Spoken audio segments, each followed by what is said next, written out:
who sits next to him in the booth, a Pro Football Hall of Famer, Warren Moon, back here in person on the Rich Eisen Show. Good to see you, man. Happy Good to New see Year. you. Thanks for coming back in. Yeah. I love having you here. What happened to the Seahawks second half of the season? They woke up, yeah. and they're just playing better football. I think offensively, their offensive line is playing better. Russell has a great chemistry right now with Doug Baldwin and also the young receiver, Tyler Lockett, so they're playing lights out. And because I think he's so much comfortable more in the pocket than he was earlier in the season where he was getting hit a lot, having to scramble a lot, he's in this zone now where he just feels very confident, very comfortable back there, and he's throwing the ball as well as any quarterback from the pocket in the league. 7 straight games where he's had 24 touchdowns and 1 interception. That's the most impressive Nobody's part. ever had a 7-game stretch like that in a season, ever. Well, he's taking care of the ball. That's the biggest thing, and that's something that Pete always preaches about, taking care of the football. So 1 interception during all that time. He's only thrown 8 on the season, which is amazing for throwing the ball over 400 times. So he does a great job of protecting the ball, but he's also very productive, not only with his arm, but he's doing it with his legs as well, over 500 yards on the ground. Exactly. Nobody's ever had 4,000 yards passing, 500 yards running, 30 or more touchdowns in NFL history in a season. He's the first to do that. Yeah. So it's as simple as having a pocket from which to throw? So if you had to put your finger on anything, it's that offensive line improving? That and his receivers. But ask Aaron Rodgers. I mean, just look at the way he's playing right now because his offensive line isn't playing well. And a quarterback has to have that confidence. He has to have that calmness in the pocket that he can look down the field, not have to worry about looking at the rush, not having to worry about where he's going to scramble, and just be able to focus on his job, which is throwing passes to his receivers. And his receivers are doing a great job of getting open. I think Darrell Bevell, their offensive coordinator, is really calling good games as far as getting guys in positions to make plays and taking advantage of what their strengths are and staying away from their weaknesses. How important was the Week 17 win? And I'm not being facetious when I say this because Seahawks fans go nuts whenever you bring up the Super Bowl again, right? But it was in that building. Yeah. For them to just wipe that memory clean in that building right before they try and go back to push that same rock up that same hill again against that team in Arizona after what they did in that building to Green Bay, to me seems like a monster huge win. But what did it feel like to you around the team, Warren? I think it was a bigger win for them just because of the way they had played the week before against the Rams. They really stunk it up, probably had their worst game of the season, turned the ball over 3 times, lost at home, which they don't do a lot of. So I think they wanted to come back and really send a message that they're a better football team than what they showed the week before. And it was against the best team in our division right now, the Arizona Cardinals, who they wanted to send a message to us that they're the dominant team in this division. So both teams were playing with a lot of pride that weekend, even though there wasn't a whole lot to play for. The Seahawks were in the playoffs. The Cardinals are in the playoffs, maybe trying to get the #1 seed, but of course Carolina ran away with that game against Tampa Bay. But still, they wanted to play better than they played, and the Seahawks really hit them in the mouth the first couple of series of that game. Well, Cam had 2 throwing, 2 rushing in that game against Tampa. Who is your MVP? It's either him or Russell to me. Both of those guys are playing the best football down the stretch. In the fourth quarter, all the things you want your team to be playing. And I think people always go with their lasting impression of the season. Even though one of those guys might have had a great beginning of the season, I think everybody remembers what happened down the stretch of the season when they're making those votes. And both of these guys are playing the best right now. But if you only have one, if you only have one, yeah. I don't know. I mean, I'm kind of biased because of Russell, but Cam has had an unbelievable year, and I wouldn't be surprised if Cam won it. Yeah, I've got Warren Moon right here on the Rich Eisen Show, getting set to call in the radio booth. Seahawks at Vikings. You were there for the first one when it was just it was a punk show. I mean, they absolutely destroyed them on their own home turf. But there was a host of defenders that were not playing for Minnesota, and now they come in with a whole bunch of confidence after what they did in Green Bay. What do you make of this game where we're hearing the kickoff temperature is now going to be up from 0 degrees to 1 singular degree? Yeah, that's going to be a factor for both teams. I don't think either team wants to play in the cold or used to play in the cold. The Vikings are basically a dome team, even though they played outside the last couple of years because of their stadium being built. And the Seahawks, they play more in the rain. They don't play in that type of severe cold. So it's going to affect both football teams, no question about it. And I think Minnesota will be much more competitive than the first time because they have, like you said, 3 defensive players that weren't there Linval Joseph, Harrison Smith, their fine safety, and also Anthony Barr. Yeah. All three of those guys are healthy and playing now, so that'll make a big difference on their offense. I mean, their defense, but offensively, they're still the same team. They're going to run through Adrian Peterson, and we've got to shut him down somehow and put the game in Teddy Bridgewater's hands. What do you think happens when it's all said and done? I think we grind it out. I think we're a really tough,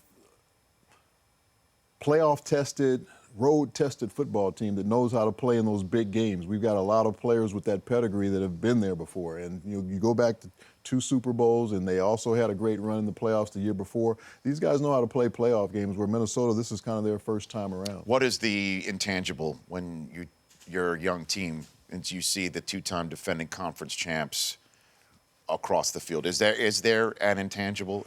Does that actually play in the minds of a football player, Warren? It definitely does. You have to have tremendous respect for the team that's coming in there, and especially what they just did to you about a month ago. But you're playing at home. You're excited. You're going to feed off that energy of the crowd, and hopefully, if they can get some things to go their favor early in the football game, create a turnover, get an early score, keep that energy going, that's going to help them with their confidence. But if we can get on top of them early, that'll make them maybe say, hey, this is going to be a long day for us, kind of like the last time we played them. And even with Russell Wilson playing as well as he's been playing, and Aaron Rodgers being Aaron Rodgers, you could say the most red-hot quarterback playing on Sunday, let alone the entire playoffs, coming in as Kirk Cousins in Washington. Yeah. He has been lighting it up. What do you think about the Redskins' chance to advance and maybe go to Arizona the following Well, if you look week? at the way they're playing, like you said, they're hot. They're playing really good football. And then you look at the way Green Bay is playing, they're on the downslope. I don't understand that team at all. One week they look like they're back, then the next week they don't. They have a lot of injuries. Aaron is not comfortable right now in the pocket. He doesn't have any receivers that can really separate. Yeah, So Washington's playing at home. They're going to have that home field advantage. Right. I think Washington wins the football game and moves on. Yeah, and they could go to Carolina if Minnesota had. Isn't it amazing? They're home. They're the NFC North champs, and many people consider that. It would be an upset, wouldn't you think, if Minnesota wins at home? Would I you think. call that? Well, we're favored in the game. I think. I don't know what the odds makers say. The friends, the number of friends that we say here on the Rich Eisen Show as we lightly dance around the subject? It would probably be an upset to most people in football if Minnesota beats Seattle, because everybody looks at Seattle as one of those teams you don't want to play right now, like the Pittsburgh Steelers and the AFC. You don't want to play them right now because they're so hot on offense. Warren Moon here on the Rich Eisen Show, and a man with whom you will share a room for eternity eventually, Peyton Manning, named today the starting quarterback again. That doesn't surprise me. Of the Denver Broncos. What do you think of Peyton's chances to matriculate down the playoff flow chart and get to Santa Clara? What do you think? First of all, they have a great defense, one of the top defenses in the league. They've got a really good running game now. They're starting to run the ball better, which is going to help Peyton take a little pressure off of him. And then if he's healthy, I think Peyton Manning can still play. Maybe not at the level that we saw 5 years ago, but he can still play the game. He can play the thinking man's game. He has playoff experience. That's not going to bother him. He's not going to be overwhelmed by the size of the moment, any of those type of things. And he's got playmakers around him. All he has to do is get the football to him. Outside of the Seahawks, a team playing this weekend, Texans, Chiefs, Bengals, Steelers, Minnesota, Washington, Green Bay, the team with the best chance outside of Seattle to make a wild card weekend run to the confetti in Santa Clara. Who would that be, do you think, Warren would? I think Kansas City. They're playing some really hot football. They've won 5 in a row. 10 in a row, excuse me. And they're going to go on the road to Texas and then play in Houston. They've got a chance to win that game, and they just have a lot of confidence going right now. They're getting one of their best pass rushers back this week, and they have a chance to make a little run in the AFC. I don't think the AFC is a slam dunk over there. Well, people think, and I'm one of them. I shouldn't say people think. I think, Warren, I think that the Patriots are going to come back healthy, or as healthy as they possibly have been in a long time. That they're going to come back as healthy as they've been in a long time, and welcome in Kansas City to their house. I think that's what's going to happen, because I think Pittsburgh wins in Cincinnati. I think they're going to take that one down. And I think that Kansas City goes to New England, and if New England wins that one, they're going to wind up going to the Super Bowl. That's what I think, that Brady is going to be able to take it from there. But that's that one game Even where if he has come- to go to Denver, even where if he he hasn't has, had a lot of success. even if he has to, well, he almost won in the snow with half a team, basically. Yeah, but he didn't win. That's correct. That it comes down to, but Kansas City might have the best shot out of them all because you look at the rest of the quarterbacks that he's going against, with Peyton Manning aside, that Alex Smith has the best shot. My concern is, even though New England might be getting healthier, Yes. Tom keeps getting knocked around and he's getting worse. He's getting hit a lot, and he's injured right now. He has the bad ankle. He's got the bad ribs. And I don't see that offensive line getting any better. There's no injuries there that need to be replaced. But if those are the same guys. But if Edelman comes back, that's his quick trigger. That's where he gets the ball out of his right hand. there. That's where he doesn't if get. he's able to get open like he was before the injury. We'll have to wait and see how healthy Edelman is. That is the so out of all the returning guys, that's the key. Edelman is the guy. He's the guy that we couldn't handle in the Super Bowl last year. He's just. He makes those quick catches, makes a guy miss, and all of a sudden he's off to the races on big yards after the catch. And that's what Tom has at his disposal. Warren Moon is here on the Rich Eisen Show. When we come back, I want to talk about fortheplayers.com, which is a spot for retired players and their families to connect and receive accurate information, legal representation in this concussion settlement that the NFL has made with the players. Very, very important. Okay, and then we'll talk some more about this playoff run that we are on, and maybe if you almost went the Urlacher route at any point of your life. And by that, I don't mean playing defense, okay? Unless it's defending the hairline. I've never hit anybody at middle linebacker. Okay, there we go. Warren Moon is here on The Rich Eisen Show. Warren Moon here on the program, live and in person.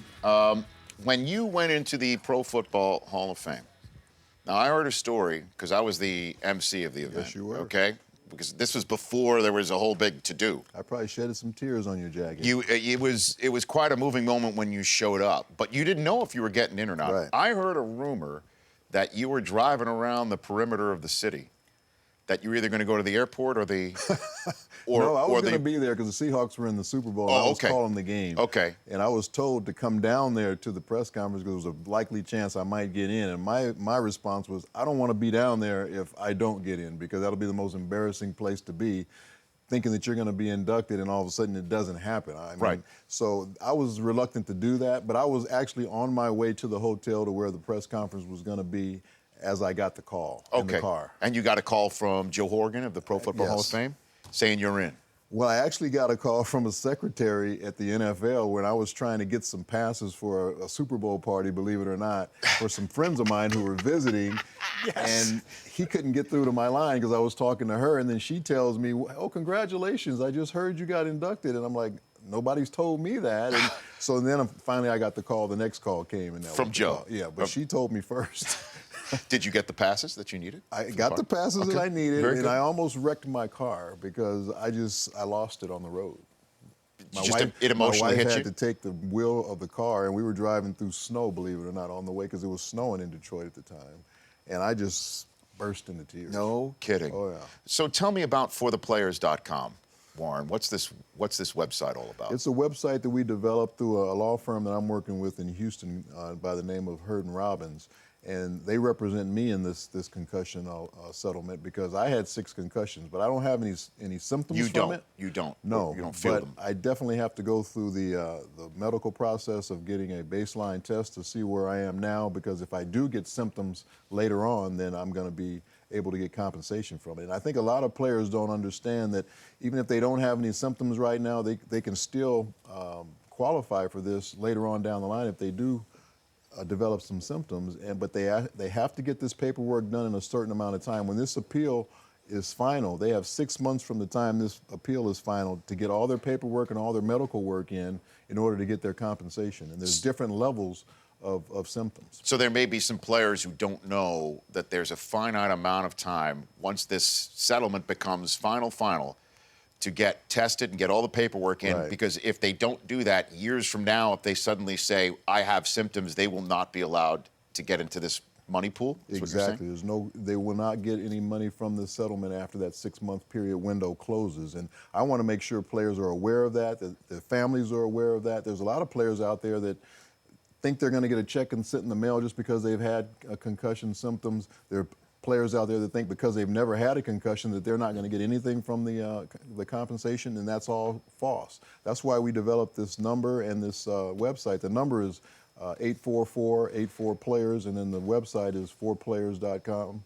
That you can go to this and get all the information that you need to go forward, because you're going to need some type of legal representation. And I found that out when I looked into it. And this settlement is a complicated document. It's 150 pages, and it's something that's very intricate, and you're going to have to fill out the information exactly, or it's going to be kicked back. So you really need somebody to help you with this. There's about 20,000 former players out there, retired players. There's only about 5,000 that have some type of legal representation. So there's a lot of guys out there that need to look into this, and their families need to look into this, because there's a lot of guys out there that can't hold a job right now, guys in deep depression. There's guys that have dementia.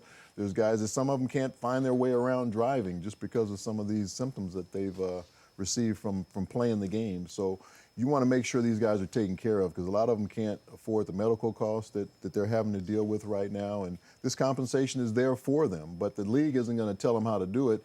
That's why we want to tell them how to do it. ForThePlayers.com. Yes, sir. And what's the phone number again? 844-84-PLAYERS. Got it. Warren Moon at WMoon1 on Twitter, as well as you can tweet him. Pro Football Hall of Famer. Do you know Ken Griffey Jr.? You know him real well. He's a good guy. I met him years ago when he was with the Seattle Mariners, of course, and have run into him time after time. He's been to some of our games at the Seahawks, and he's a big football fan. Of course, his son was a wide receiver at University of Arizona, right, sure. So he's a football dad. 3 votes shy of being unanimous. Who are those 3 guys? Great question. I want to know who those 3 guys are, and I want to know the reason why they wouldn't vote for him. They're probably in some bar, like, toasting each other. That we're the ones that kept him from being unanimous. I don't know what it is either. I got Lou Piniella coming on at the top of the next hour, and I appreciate you coming on. Yeah, thanks for having me, man. Always. Thanks for letting me talk about ForThePlayers.com. It's very important. I'm really looking out for these guys, because there's a lot of guys that I know personally that are struggling with their lives now. A couple of good friends of mine, Dave Durison and Junior Seau, took their lives. So we want to make sure these guys are taken care of. You're welcome here anytime. You know that, right? Well, thank you. Please talk about whatever you want, and I appreciate it always, you coming on. 844-204-RICH is the number for people to dial. Hour number 3. You ever think going an Urlacher route with the lid in the last 30 seconds? I thought about it until you showed that hairpiece up there, and now that just solidified my decision. Did you see the hairpiece that we When put I on saw there? the hairpiece, I'm like, that's solidified. Well, it's not a hairpiece. He says you can get that drilled in, basically. Well, I mean, that's a hairpiece up there, but yeah, if I'm going to look like that, no, thank you. I'm staying the way I am right now. You are beautiful the way you are, Warren. Look at that. Very, very presidential right there. Gracious. We're going to put these up on our website at richeisenshow.com. Thanks, Warren. Good to see you. Thanks a lot, Rich. Hour number 3 coming up. The Rich Eisen Show, weekdays at noon Eastern. On Audience.